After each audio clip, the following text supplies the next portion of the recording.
With just one day to go before the midterm elections, the Republicans and Democrats' biggest names hit the campaign trail to deliver closing arguments for their party's candidates. CBS's Nicole Killian reports from Capitol Hill.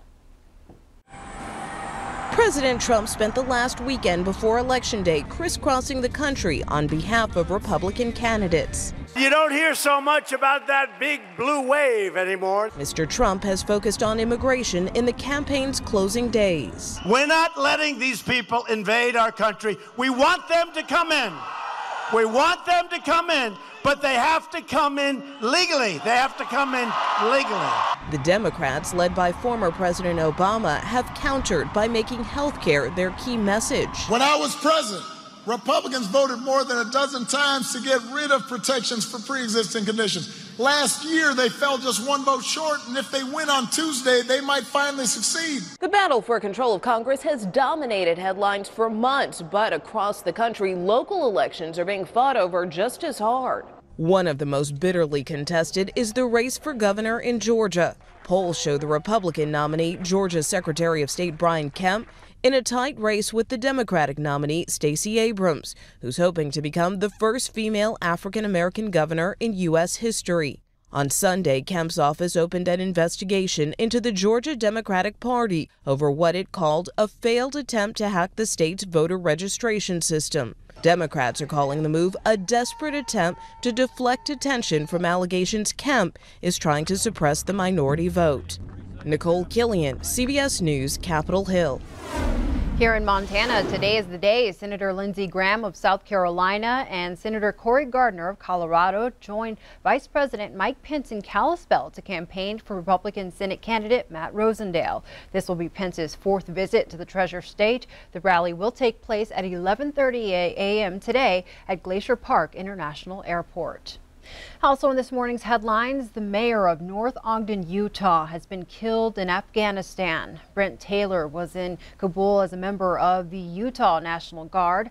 On Saturday, the 39-year-old major died in what officials described as an insider attack. His body is being flown back to the U.S. today. Major Taylor is survived by his wife and 7 children.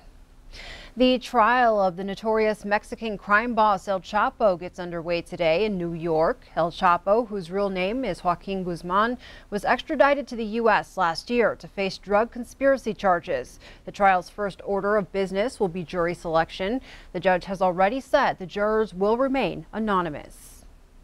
In crime news, 2 suspects are in custody, one with a gunshot wound after Billings police respond to a burglary in progress. The burglary was reported Sunday afternoon on the 1000 block of North 31st Street. When police arrived, 3 suspects were found in a silver Chevy Impala. Shots were fired and the vehicle sped away. The car was found a block away and 1 suspect was taken into custody and another was taken to St. Vincent Healthcare for a gunshot wound. The 3rd suspect took off on foot and still hasn't been found. Both downtown hospitals went into lockdown and police closed off the area around Dealer Park while they searched for the suspect.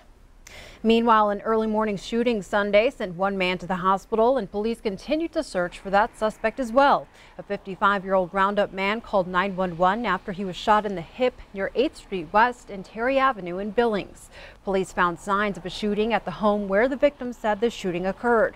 They say the suspect shot at the victim several times from inside a parked vehicle. The victim is in stable condition and police believe drugs were involved. In case you missed it over the weekend, an autopsy is scheduled to take place today on Cameron Collin, the man from Canada who was missing for nearly a month. Yellowstone County Sheriff Michael Linder says his body was found in Pryor Creek just south of Billings on Saturday morning. Deputies in a helicopter spotted the body at 9:30 a.m. in a portion of the creek on the property where Cameron was last seen. The video you're seeing right now is from a search that took place on October 23rd. Collin was last seen leaving a bachelor party on October 4th. Investigators have not seen any evidence of foul play.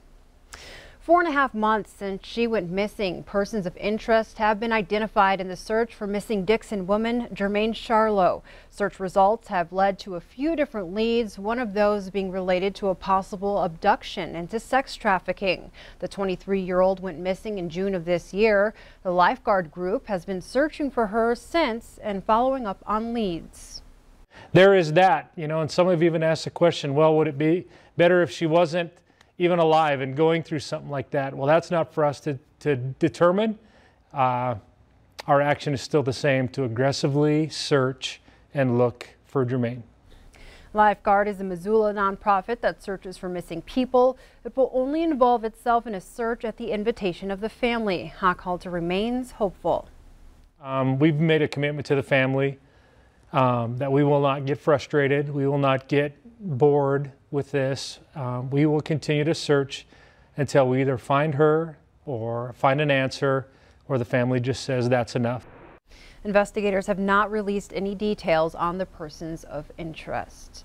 Scary moments for Billings' mom when she arrived to pick up her child from daycare, only to find the lights off and the doors locked. Tanya Merchant says her 6-month-old son, Avery, was left alone at Kids R Us daycare in the Heights Friday evening. She called and spoke to someone from the daycare who came back to let her in the building to get her child. While the child was fine, the mom says she doesn't understand why this happened. It's very scary. I mean, I don't even know how I'm supposed to feel about ever taking my child to another daycare again. The guilt that I'm feeling right now for leaving my child in the care of somebody else that did not care at all for my child is, I cannot even tell you, overwhelming at this point. I could not put him down last night. I mean, that's all I could do was just sit there and just so thankful that nothing bad had happened during that situation. A daycare employee was able to confirm the incident, but the owner hasn't responded to our request for comment. The mom has called the Billings Police Department and plans to contact other agencies today. And before we take a break, from building simple signs to industrial oil field machinery, one small Billings business does it all. Q2's Jenny Fix shows us how Aquaknife Precision Water Jet is using the latest technology to slice into the competition. Precision Water Jet company, and we will cut anything and everything, industrial, home. If they can imagine it, we will build it for them. So that's absolutely what we love to do here. The man behind this venture, a military veteran who found his place in creating. So I was in the military for 7 years, and then when I got out, like a lot of other veterans, you're kind of trying to figure out what you're gonna do with your life. Growing up with a father who welded and a love for cars led him to eventually open his own custom fabrication company. Branching into the industrial side of things now. His tool to do so? WaterJet technology, a huge financial investment they made in May. It cuts any kind of material, and then you get a end product that's very precise components for a lot of equipment that has very low tolerances as far as moving parts and stuff like that. The desired shape is programmed into the computer. Then, a pressurized stream of water with abrasives added to it cuts away at the material. We can cut up to 8-inch thick hardened steel, and we can cut glass with the thing as well. The only thing we can't cut is tempered glass for obvious reasons, because it's tempered. Their creations range from memorial plaques for fellow veterans and law enforcement to machine parts for huge companies like Halliburton. Last year we made new bang poles for the SWAT team. We're happy and proud just, making rubber flaps for conveyor belts. His favorite part about his job? What isn't my favorite part about the job? I truly am blessed. I love what I do. It's seeing something going from just a piece of cold, hard material and making something absolutely amazing out of it is really cool. In Billings, Jenny Fick, MTN News. Aquaknife Precision Water Jet is located at 1707 4th Avenue North and can be reached at 371-5300.